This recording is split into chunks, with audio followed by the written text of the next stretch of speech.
Hey, we're here again. So I am canning some black beans. And I do it from dry. And I'm doing this because I'm making cocoa soup, and which I'm gonna can. I'll show you how to can. That's one of the meals, ready to go meals, soup thing you guys were looking for. But I ran out of space. I ran out of room.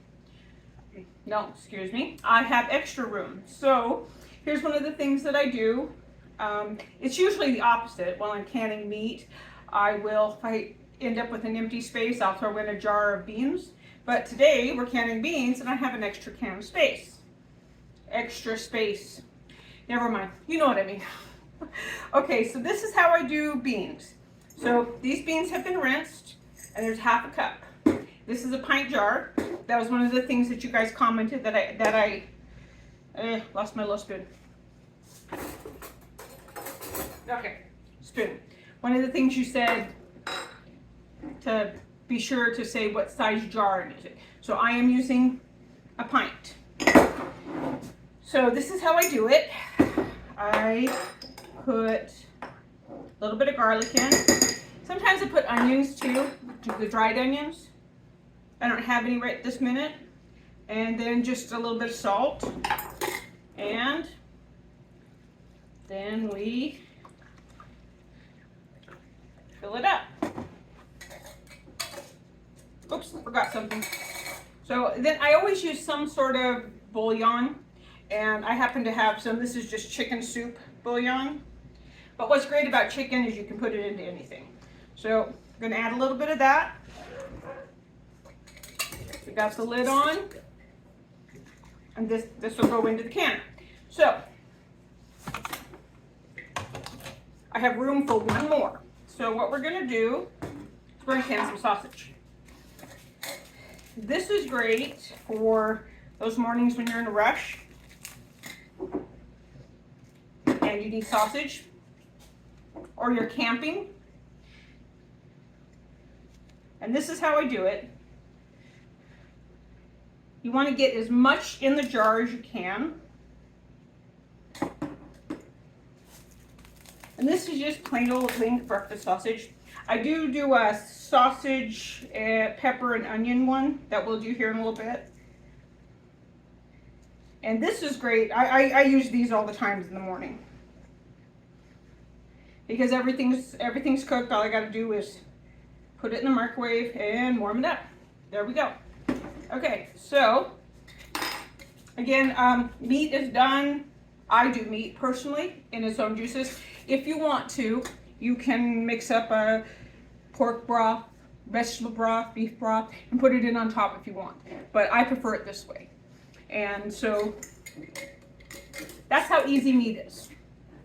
When I'm doing other kinds of meat, they get seasonings, but breakfast sausage, not often.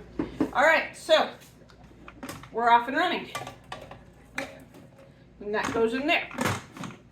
So let's get things out of the way. And we'll move the can over.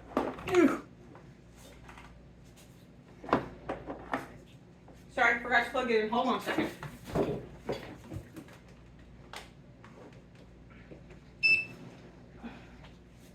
Alright, so let's move the canner over.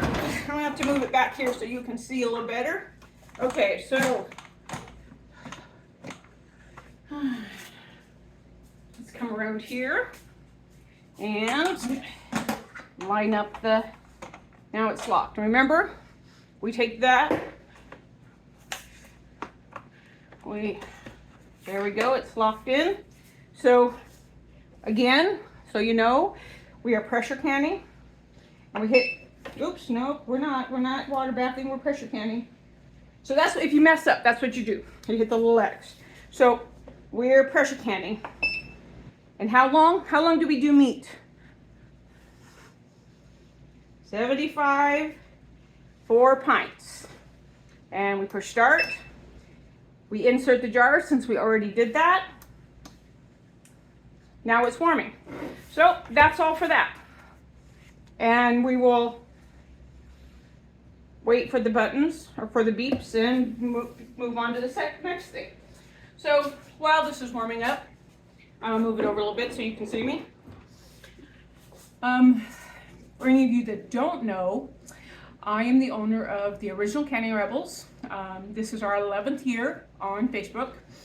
We have a family of different rebel groups, homesteading rebels, dehydrating rebels, fermenting rebels, all kinds of them. And my goal in the beginning was just to provide a safe place where someone didn't tell you you're going to kill your family because you didn't do it exactly like some book told you. And now I'm not saying that that is the wrong way to go. If you want to follow those guidelines, do it. It's your kitchen, your rules, nobody else's business. Some things, I do follow the rules. You know, I'm canning meat, 75 minutes for pints. Other things, not so much. But that is your choice. And at Canning Rebels, we don't push rebel canning. And we also don't let you push USDA guidelines. This is how it has to be. And it's your kitchen, your rules. So we accept that. I had a fire in my house Father's Day, and I lost everything. And last week, a lady I ran into at Tractor Supply was kind enough to offer me all of her canning supplies because she was getting out of canning. And because I teach it, she wanted to help the next generation. So this is the inspiration for all these little videos. I want them to be simple, easy to understand. We're not going to talk you to death. You're going to see me do it. I'm going to say this is what we do, put it in the canner, and off we go. But this is me giving back because my groups were wonderful. They helped me so much during my fire, after my fire. I wouldn't be this far ahead if it wasn't for them. And so this is a thank you to the 237,000 members on Canning Rebels. This is my gift to you. And I hope you enjoyed my little group. All right, I have jam on the stove, so I'm gonna let you go and subscribe, like, and comment. Thank you.